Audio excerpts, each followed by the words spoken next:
This is Fundamentals Test 2. And some of these really early tests are about dealing with people. I heard a statistic a few days ago that said that 85% of the people who fail in their professional careers don't fail because they can't do the work. They fail because they can't get along with people. So when somebody's telling you something, you need to be hearing it. Grab your paper out of there. So some of this stuff that we're talking about in this particular test is going to deal with the way that you actually operate in the shop and whenever you're with other people. And so we're going to start with question 1 here. Technician A says a person with crossed arms is probably not listening to what you're saying. Technician B says crossed arms is a sign the customer is interested in what the technician's saying. Who's right about that? What does it mean when you're saying something to somebody and they fold their arms? They're bored. No, it means they've made up their mind and they're not listening to anything you're saying. You know, have you ever watched a baseball game where the coach goes over here to yell at the umpire because he thinks he made a bad call? What's the umpire do? He folds his hands and stands his ground. You know, he just folds his arms. And that means you're not going to change my mind. I've already made up my mind. Okay, what's the most powerful phrase in human relations according to, your text? Of course, you haven't read your text. But what do you think it would be? Would it be Mr. or Mrs., thank you, goodbye, or can I assist you? What do you want to hear? You want to hear thank you. It also helps to hear somebody call you by your name, doesn't it? I mean, if somebody calls you by your name, you appreciate that, don't you? All right. Facial expressions are what type of communication? They're not implied, they're not verbal, and they're not written. They're none of those. None of that stuff lines up with facial expressions. One of the things that was, when I used to work with his shop foreman, and boy, he'd make all kind of crazy faces when he was listening to what you were saying, and I could not finish a thought talking to him, watching him make all those faces, because I'd get tickled at him. And so I'd have to look somewhere else while I was talking to him, and then I'd look back at him when I was through what I had to say, because he'd get me distracted making all these crazy faces. Okay. If a customer is not attentive during conversation, and you guys probably have y'all ever worked in a customer-oriented business? Anybody in here? In other words, have you ever worked in any kind of a business where you had to talk to customers eye to eye and face to face? Get your test out of there, Mr. Jones. You had to talk to somebody and you had to get something communicated to them. Huh? What'd you do? How'd you handle that? Yeah, you had to. I mean, how do you make sure they're understanding what you're saying when you talk to them, or you just say what you got to say and? Make sure they understand. Yeah. Yeah, you seem like you'd be pretty well like that. But I mean, what I'm saying is, you're supposed to be focusing on the person, and you need to be able to tell. Now, there's one lady out here that would come, and there's some kind of a disorder, and I don't know what it is that's related to this. But there's a buddy of mine that runs a shop over there in Bay Springs. He said there was a guy, and you would say a bunch of stuff to him that was going to require a response, and after you got through with what you were saying, he would say, huh? And then you'd have to say it all over again before he heard you. Well, I had a lady out here that whenever you would be talking to her, she'd be looking straight at you, and you'd swear she was paying attention, but when you got through and said, would you like for us to proceed with this repair? She'd say, excuse me, what? And you'd have to say it all over again. I mean, some people are just that way, but you're going to have to deal with people like that, and you've got to deal with them patiently. But it amazed me that he and I ran into two different people that had exactly that same way of dealing. And the way that he dealt with it was he would mention this dog. He'd say, that dog looks like he's having a good time laying there. And the guy'd say, huh? And then he'd say what he wanted to say, and the guy'd be listening. He'd say something that wasn't a lot of trouble to get the guy's attention, and then he'd move on, you see. Make that happen. If a customer is not attentive during a conversation, what can you do to regain their attention? A, ask questions that require their attention. B, give the customer options for responses. Both A and B or neither A and B. And basically, number 4 is going to be both A and B. You're going to ask them for some kind of an interface or something like that. Now, a lot of the times, and you guys are all teenagers, right? Is everybody in here is not a teenager? Anybody here is not a teenager? Everybody in here is a teenager, right?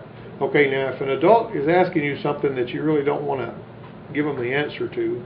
Like if they're asking a question that makes you, you're kind of wanting to not deal with what they're asking you about, how do you respond to that? Do you just keep quiet and hope they don't ask the question again, or what? I'm trying to understand how you think, okay? What do? What if somebody's asking you a question you don't want to answer? Why were you, I'll say, like, why were you not at school on time yesterday morning? Huh? You don't know? And that's what makes them think you have ADD, and then they want to give you Ritalin. You see? Even though you don't have it, a lot of times they'll act like they'll claim you have it and try to give you medicine because you say I don't know. And I've seen that happen. I've seen people get diagnosed with ADD because they would do something that didn't seem to make any sense to the adults, and the adults would say, "Why did you do this?" And rather than having to explain themselves articulately, they just say, "I don't know." You got me? All right, now that was, all right, you got question number 1 was A, question number 2 was B, question number 3 was C, question number 4 was C. All right, now let's go on to question number 5. Which of these are effective telephone communication tips? A, try to keep the conversation positive. B, thank the user for calling. C, avoid the use of industry abbreviations like EGR. What's EGR? Anybody know? If I told you you had a problem with your EGR system, what would you do? A lot of times you think you're dazzling somebody with brilliance, but basically you're confusing them with something they don't know what it means. EGR is exhaust gas recirculation. Okay, you can remember those words, but unless you know what exhaust recirculation does, and Albert Einstein said if you can't explain something to a 6-year-old, you don't understand it yourself. All right. Technician A says phone conversations are more positive. Incidentally, number 5 would be D, all of these. Technician A says phone conversations are more positive if you smile when you talk. Technician B says it doesn't matter if you smile during a phone conversation because the customer can't see you. Actually, believe it or not, A has been proven to be right. If you smile while you're talking, you'll have a more positive conversation. What do you do? What do you do when you get mad? Huh? Do you hit stuff when you get mad? Yeah. Let me tell you something about getting mad. These vehicles out here, when you're working on a vehicle, it's going to make you mad. And if you get mad, it don't care. It doesn't care if you break its windshield out or bend its fender or whatever, banging on it with your fist. It's just laughing at you anyway. Ha ha ha. Funny.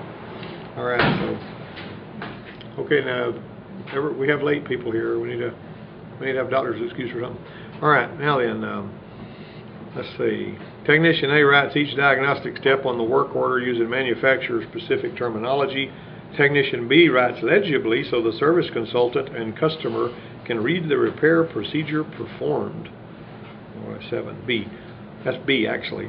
You're going to write it legibly. I'll tell you what's important about writing up and maybe a little while before you actually work at a dealership and write up a repair order. But when you write up the repair that you did, let's say that you ran into a situation where you had a vehicle that was overheating. And let's say it turned out that the radiator had been hit by a rock and it made a pinhole and it basically lowered the level in the radiator. Or let's don't say the radiator was damaged. Let's just say that radiator was defective and it started leaking. The radiator was defective and it started leaking and it caused the vehicle to overheat and it distorted one of the cylinder heads and it blew a head gasket and you had to fix all that and it was all under warranty. In other words, whoever the manufacturer was paying for the repair. Alright, so what did you have to do? To begin with, you had to replace the radiator, didn't you? Actually, you had to fix the engine too. You had to pull the cylinder head, intake manifold, the cylinder head and all that hogwash. And you either had to machine or replace the cylinder head or have it machined or replaced.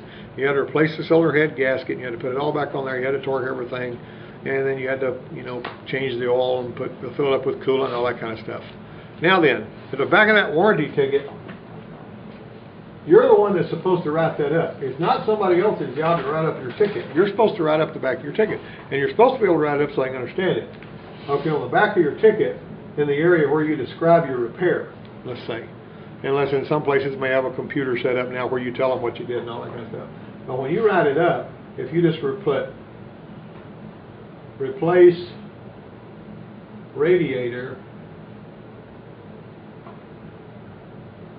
R&R, which would be remove and replace, I could have put that up there, cylinder head. Now that, you know, you're just wanting to basically, you've twisted all the bolts, you've done a good job, you got the thing running right, it's fixed, it's not overheating anymore, everything's like it ought to be.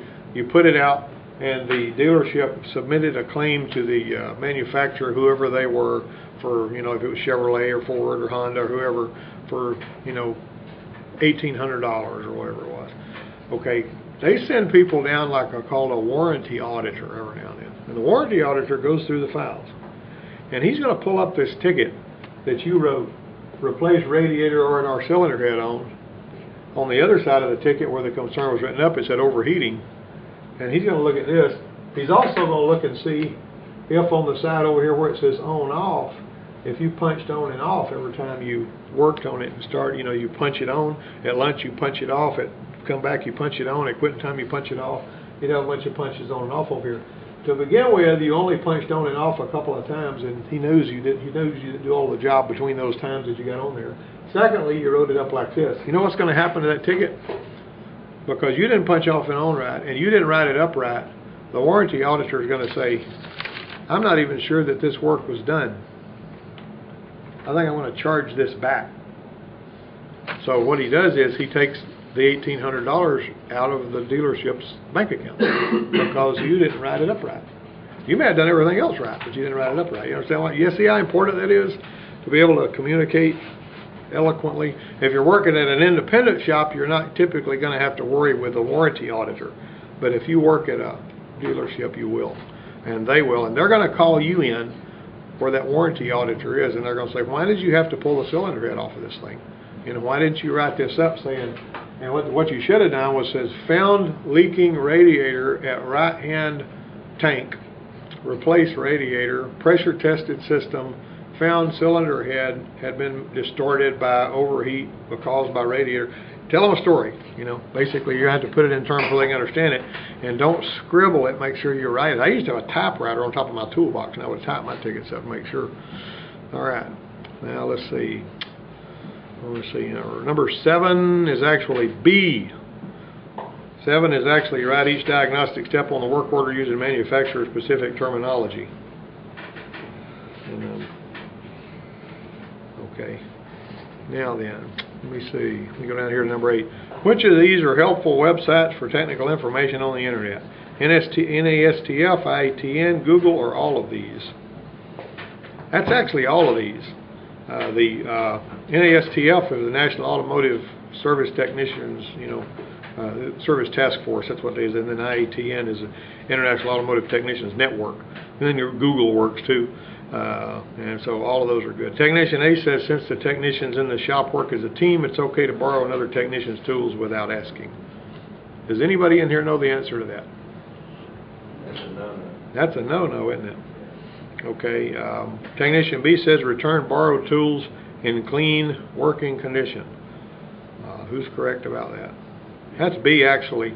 Another thing, what would you say would be the rule of thumb for that? If you have to borrow a tool from your buddy a couple of times, you may as well get you one, right? And I used to have people that would come over there and they would want to borrow my, well, to begin with, let me start off by saying I never did like borrowing anything from anybody. You know what I mean? I wanted to have the stuff I need. It's all about self-reliance. You want to have the stuff you need so you won't have to be a burden on somebody else.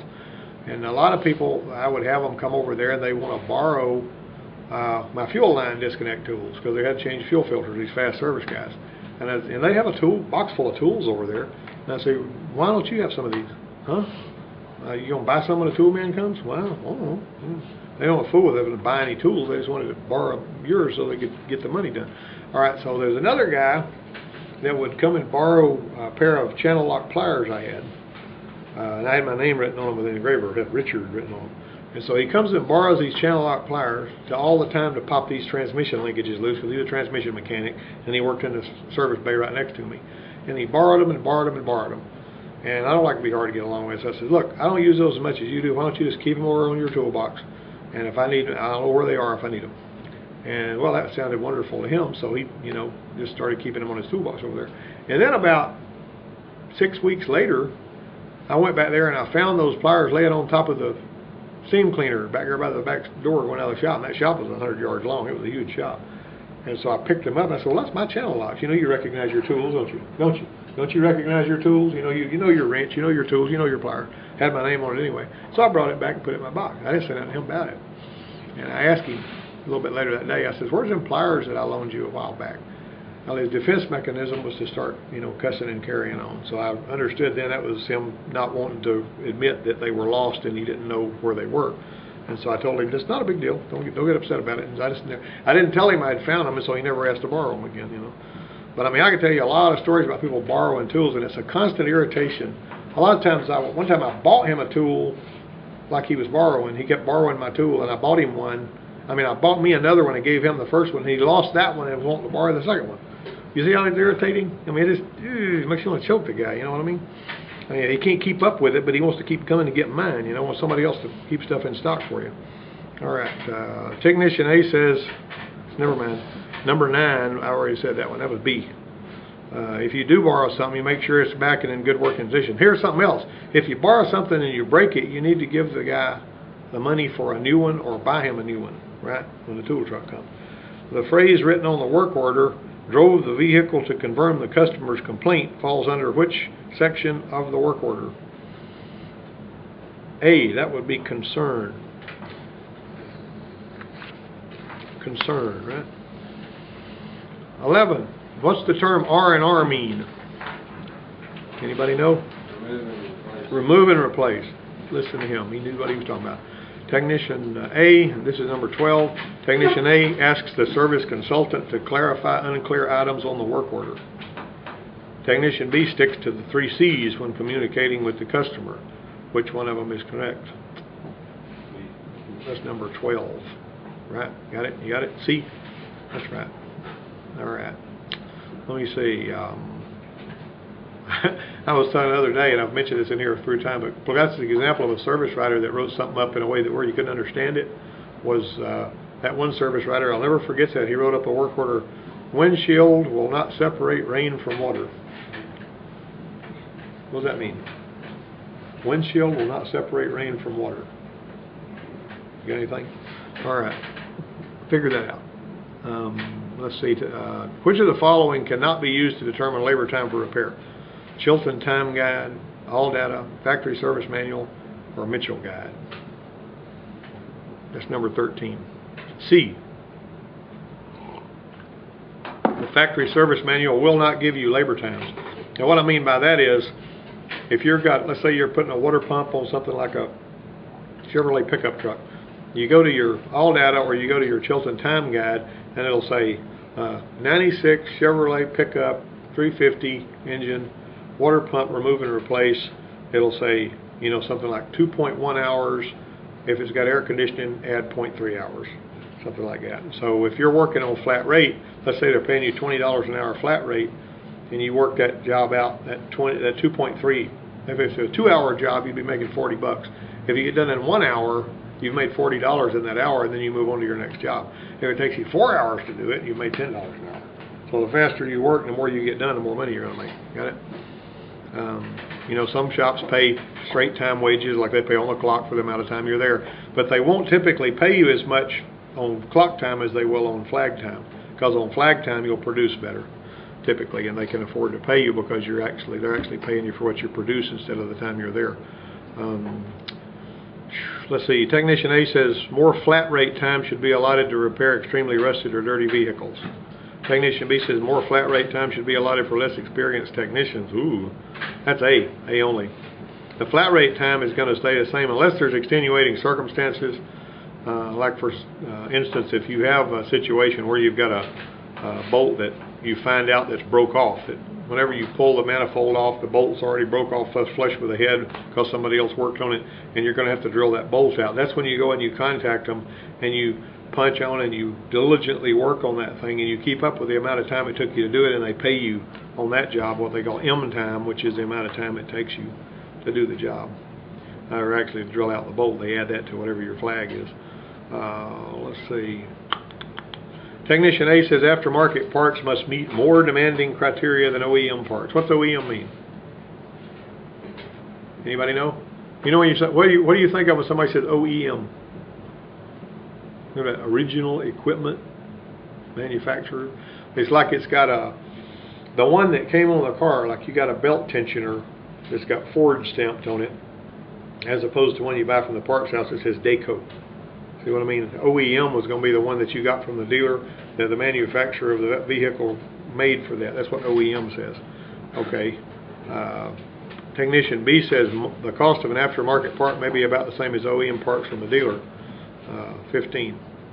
What do you think about that? What do you think? Whitten, what do you think about that? Aftermarket parts about the same price as an OEM part from the dealer? No. How so? Which way does it go? I'd say the ones from the dealer are more expensive. Okay, here's a word to the wise. Pay attention to what I'm telling you. When you're thinking about replacing a part on your vehicle that you can get from either the dealer or the aftermarket, always check with the dealer first. I'll give you an example of that. I had back in my Ford Taurus out one time, but back in years ago, the one that I sold my son back in the early 2000, whatever, 2003 or whatever. I'm backing it out, all of a sudden, pop, I've got no power steering, my alternator light's on, I look and the belt tensioner just broke. Alright, so I go around to the parts store, right around there, close by, and I said, I want to get a belt tensioner for the car, and he said, it'll be $79. I said, gee, that sounds kind of pricey, but I got to have it, so I guess I'll buy it anyway. So I bought it, I put it on there. And I just happened to be in the Ford place the following week. This was on a Saturday and the Ford place wasn't open. And I said, if I was to walk in off the street here to the parts counter and I was to buy a belt tensioner for my Taurus, what would I pay for it? Just as a customer off the street. I'm not talking about with my discount. And he said $55. $55 from the Ford dealer, $79 from the parts house. Now I'll tell you something, Mr. Whitten and the rest of you guys, you'll be surprised how often you'll find out that the dealer's price is really competitive. Here's another example. Needed a clutch for a car we're working on out here. Chevrolet something. I don't know if it's a car of some kind, Camaro or something. We're going to put a clutch in it. So we call the parts houses all over town and everybody wants $400 for the clutch. That sounds like a lot of money, don't it? $400 for the daggone clutch. We got to have a clutch. It's burnt out, you know. So then after they're charging me $400 for the clutch, I said, well, I think I'll just call the Chevrolet place, see what they want. $155. What's wrong with this picture? You know what I mean? It was the same brand. It was made by Saks. Okay, so why is the dealer charging me $155 for what all the parts houses are wanting $400 for? That make any sense? I'm telling you, check with the dealer. Don't assume the dealer is higher because sometimes they're not. Okay. All right. I mean, I'm like, and also here's another thing. Don't buy any, with all due respect to everybody involved, don't buy any front end parts that are made in China. You know, because you're going to be disappointed in them if you do. Now, bearings aren't that bad, but if they're front end parts like drag link parts and tie rod ends and all that kind of stuff, it's best to buy pay better money, pay more money and get the good ones. Whether you buy something like a Moog, which is a really good part, or original equipment, but the Chinese made part brand names, which I'm not going to mention any brand names, but that stuff is really pretty spooky when you're talking about putting something on there that's make you drive your car down the road. All right, what number am I on? I forgot, guys. Tell me. 15. Which one? 15. So 15, actually number 15 is B. 15 is B. Technician A says temporary certificates are given to technicians that pass the exam but have not met the work requirement. Technician B says the work experience form must be complete before ASE will issue a certificate. Now the way the ASE test works is you actually go on the ASE website and you'll actually find a test center near you, which is over in Dothan on the Montgomery Highway. It's a computer test. And then you tell them, I want to take this test and this test and this test. There's 8 of them you can take to begin with before you can take any of the rest of them. And so, or you can take a G1 test, which is a new one they come out with. All right, so you pick which day there's seats available. It's almost like scheduled on an airline flight. And then when you walk over there, that guy has you to empty your pockets and put your stuff in a locker. All right, you got that? Empty your pockets, put stuff in your locker. Have you ever seen one of these wands that they pass over you to see if you got a gun in your pocket or a knife or anything? Okay, he does that. He passes this wand all over you, make sure that it doesn't light off. And then he lets you in there and he logs you into the computer and you take your test. And when you get through taking your test, you walk out and he knows, you know. And I had a guy that you see on the board out there, he passed all 8 of his ASE tests during his last term when he was here, which is really an accomplishment, but he'd been hitting the books and he knew the stuff. Long and short of it was he did not get this patch here. He could not get this patch until he had completed my program that was worth 1 year in the field. And then he had another year in the field, and then he was qualified to wear the patch. So they're going to give you a temporary certificate until you've got enough time in the field to put the patch on your shoulder.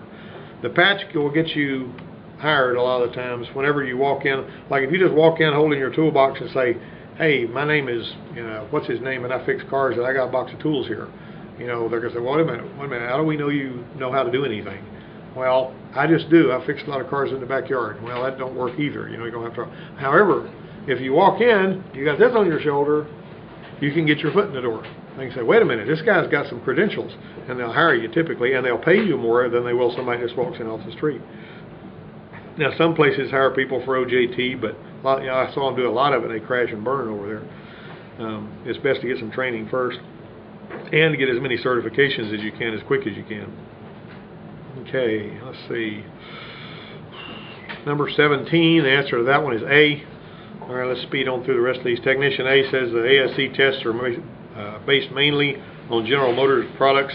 That is a bunch of hooey. The ASE tests are nice and evenly distributed. They're sort of generic questions that are true almost every vehicle.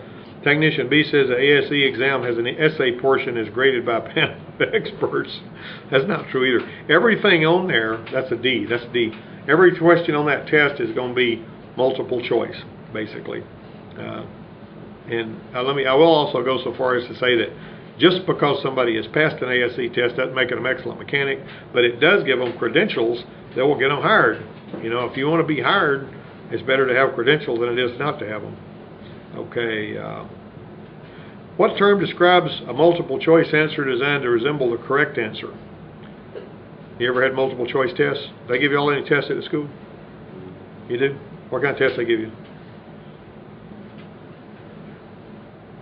The one that, have you ever took a test and a multiple choice question and there's an answer that's almost right, but you know it's not? If you're smart, you'll know it's not right. They call that a distractor.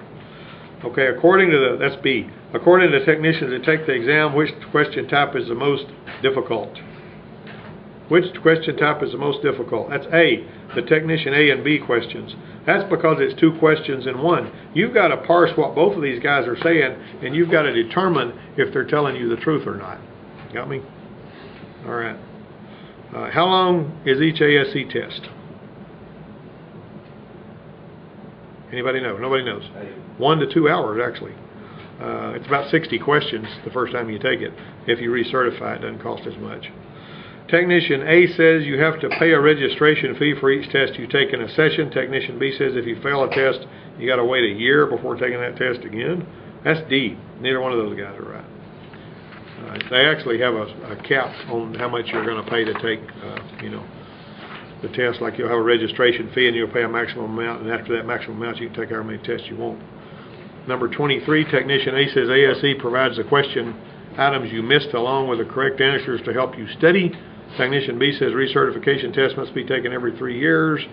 Actually, recertification tests are taken every 5 years because I take them. ASE provides a question item. They don't provide the ones you missed. So that's 23. That's D. Neither one of those guys are right. What percentage of correct answers generally results in a passing score on an ASE test? What do you think it might be, guys? Y'all are a real ball of wax here. Amazingly enough, it's 61 to 69%. That's a generality,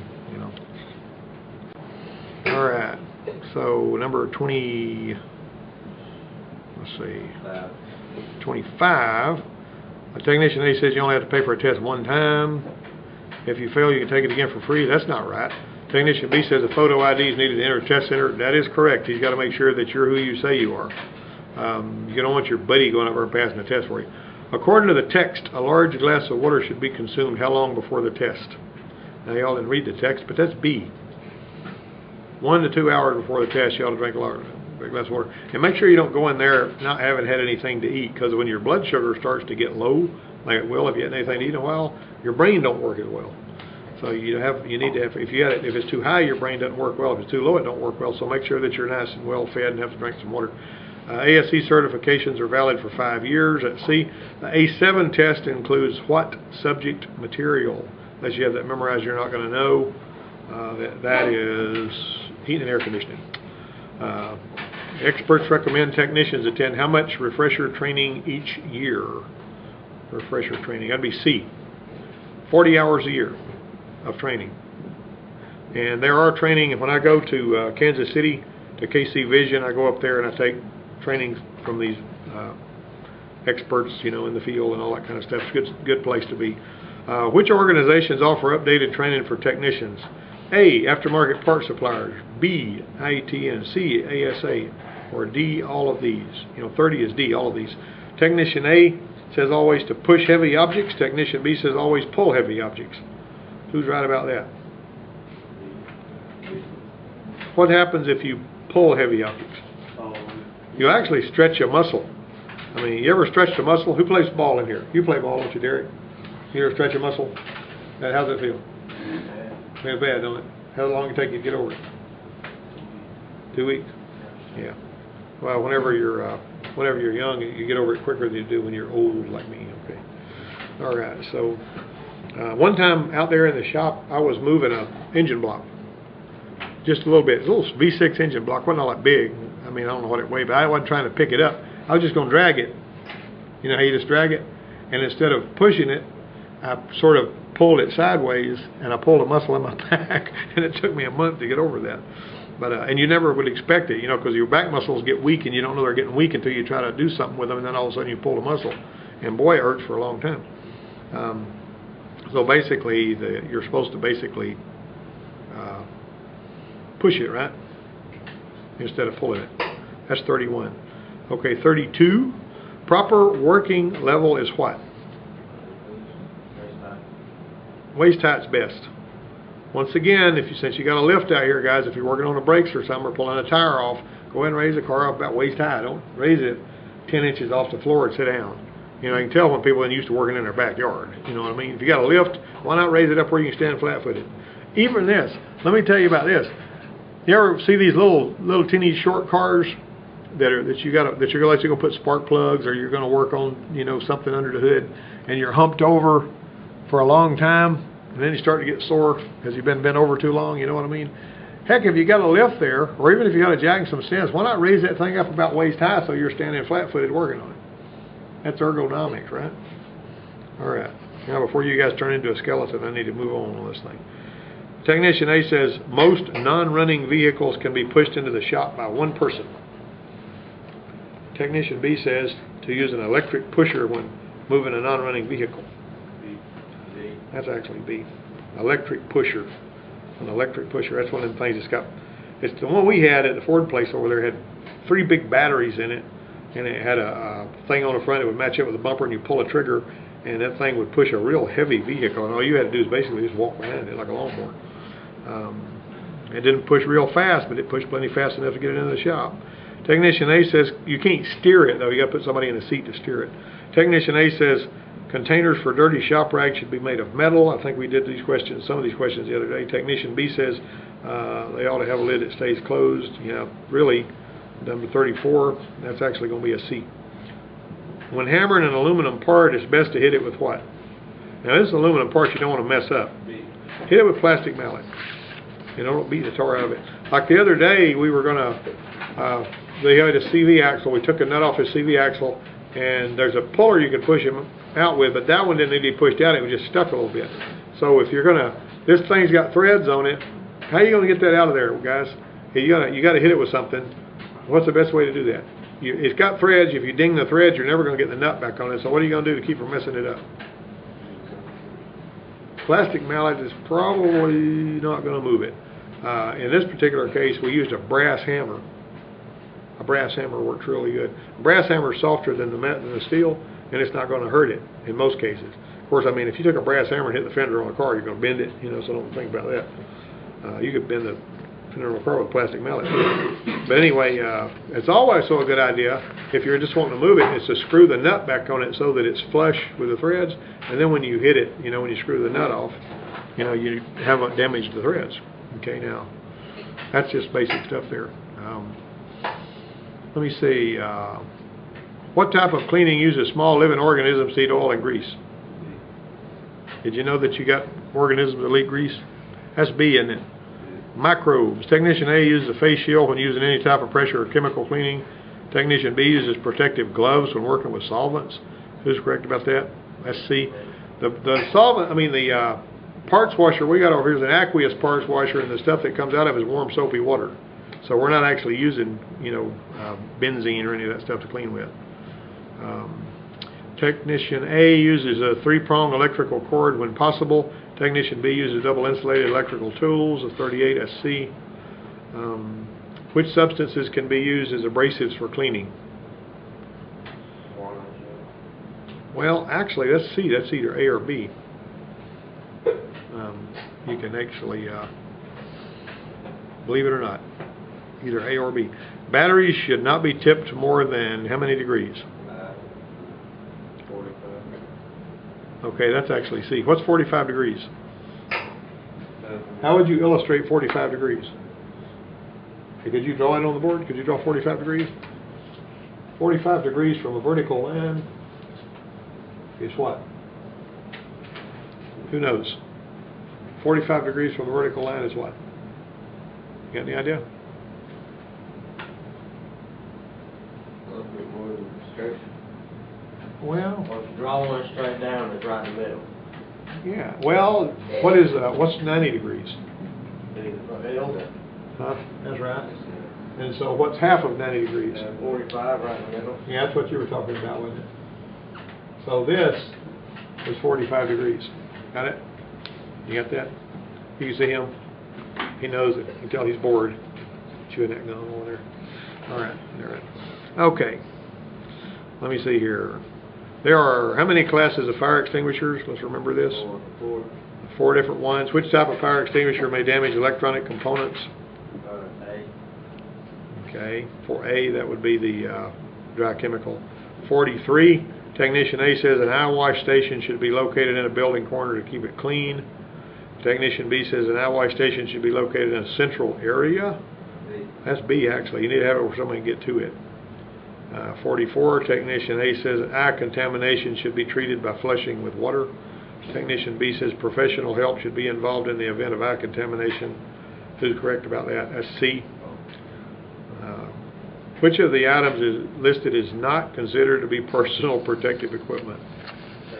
Safety socks. You don't know safety socks. Come on. Pretty good stuff.